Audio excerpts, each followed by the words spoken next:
America has been told for decades that the drug war is fought somewhere else. Across deserts, across oceans, across borders.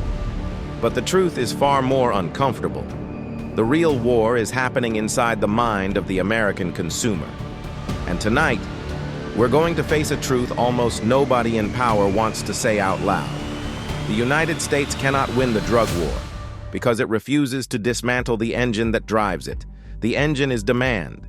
And demand comes from here, inside the United States, not from Mexico, not from Colombia, not from Venezuela, not from Peru, but from American neighborhoods, American families, American veterans, and American youth. This is the story of why eliminating the demand side of the drug problem is the most politically dangerous subject in the country. For more than 50 years, politicians have repeated the same promise: stop the cartels, seal the borders, end the supply. Billions of dollars spent on military actions, billions on border security, billions on eradication programs in Latin America. But no one asked the most obvious question. If America consumes more illegal drugs than any other nation on Earth, how can stopping supply ever work? The truth is simple. It can't. Not without eliminating the demand that fuels it. Every presidential speech for decades has focused on the foreign enemy, the trafficker, the smuggler, the cartel boss. But almost none of these speeches confront the domestic engine that powers the entire system. The millions of Americans who are addicted, self-medicating, struggling with untreated trauma, and trying desperately to quiet a brain that has been rewired by chemicals. If we refuse to confront the truth about demand, we cannot confront the truth about the drug crisis at all. Science tells us addiction is not a moral failing, it is a neurological condition. According to leading research on addiction, drugs change the brain's reward system. They reshape circuits that control judgment, impulse control, motivation, pleasure, and even survival instincts. When these circuits are altered, willpower becomes almost irrelevant. The brain is no longer choosing drugs. It is compelled by them. And when the brain becomes dependent, the demand for the drug becomes relentless. Even when a person wants to stop, their physiology demands the next dose. This is why American demand is not just consistent, it is relentless. It is why every attempt to reduce supply fails. Because the market, the addicted American brain, never sleeps. To understand how demand exploded, we must begin with a painful truth. America created much of its own addiction crisis, long before fentanyl, long before the Sinaloa cartel, long before meth super labs. There were prescription opioids, OxyContin, Percocet, Vicodin, hydrocodone, drugs marketed as safe, non-addictive, and medically necessary. Pharmaceutical companies pushed them. Doctors prescribed them. Insurance companies covered them. Millions of Americans became addicted to legal opioids long before they ever touched an illegal substance. And when the prescriptions ran out, the addiction did not. Patients turned to heroin. Then heroin was replaced with fentanyl. And fentanyl was replaced with even deadlier analogs. The cartels did not create most American addiction. They responded to it. Once demand existed on a massive scale, criminal organizations filled the vacuum. And today, they thrive because their business model is perfect. They sell a product with extreme demand, low cost, enormous profit margins, and a customer base that cannot quit easily. In economics, this is called inelastic demand. Addicted consumers do not stop buying simply because supply becomes dangerous, scarce, or expensive. They continue to buy, even as overdoses rise. This is why supply-side crackdowns often make the situation worse. When authorities seize drugs, prices rise. When prices rise, traffickers earn more. When supply shrinks, potency increases. The war on supply has never worked because demand is the real battlefield. And here is the deeper problem. Addressing demand threatens powerful interests. If America dramatically cut addiction rates, entire economic systems would be disrupted. Pharmaceutical companies would lose billions. Rehab centers would lose clients.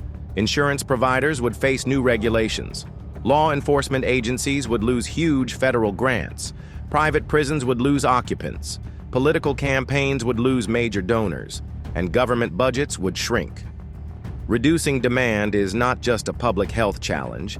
It is an economic and political earthquake. This is why so many leaders prefer to talk about fighting cartels.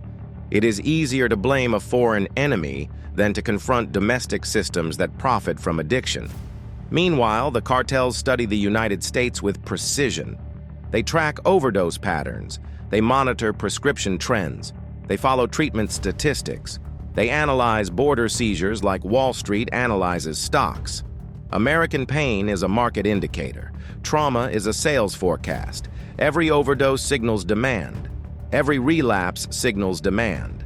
Every economic recession signals demand. The cartels understand something American policymakers refuse to admit. As long as Americans want drugs, the cartels will never run out of customers. The question we rarely ask is this: why do Americans use so many drugs in the first place? The answer is complicated but clear. Millions are living with untreated anxiety, depression, PTSD, and emotional trauma. Millions are juggling financial stress and medical debt. Tens of millions feel isolated, disconnected, or overwhelmed. America has one of the highest rates of mental health issues in the world, but one of the most inaccessible mental health systems. Therapy is expensive, support is limited, insurance coverage is inconsistent. Many people self-medicate because professional help is out of reach. And in a culture built around performance, productivity, and pressure, the escape that drugs provide becomes increasingly appealing. Addiction is not simply a chemical problem. It is a symptom of a deeper national crisis, a crisis of loneliness, a crisis of despair, a crisis of pain, a crisis of untreated mental illness. These underlying issues ensure that demand will remain high, even if supply is disrupted temporarily. And until the United States addresses these root causes, the drug trade will continue to flourish. Politically, talking about demand is dangerous. It requires acknowledging uncomfortable truths. It requires confronting industries that profit from addiction. It requires admitting that the drug crisis is not only a foreign problem, but a domestic failure. So politicians talk about border walls, trafficking networks, and foreign operations. They promise to defeat the cartels with force, but force cannot defeat addiction, and supply cannot be stopped while demand remains overwhelming. If America truly wanted to end the drug epidemic, the solutions are well known. Expand mental health care, make treatment accessible and affordable, address trauma early, offer long-term recovery programs instead of short-term detox, provide alternatives to addictive pain medications, educate communities before addiction begins, hold corporations accountable for their role, and build social systems that strengthen connection instead of isolating people deeper into their struggles.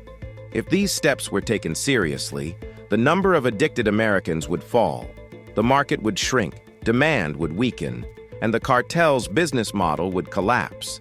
Not because of military force, not because of police raids, not because of border security, but because their customers would disappear.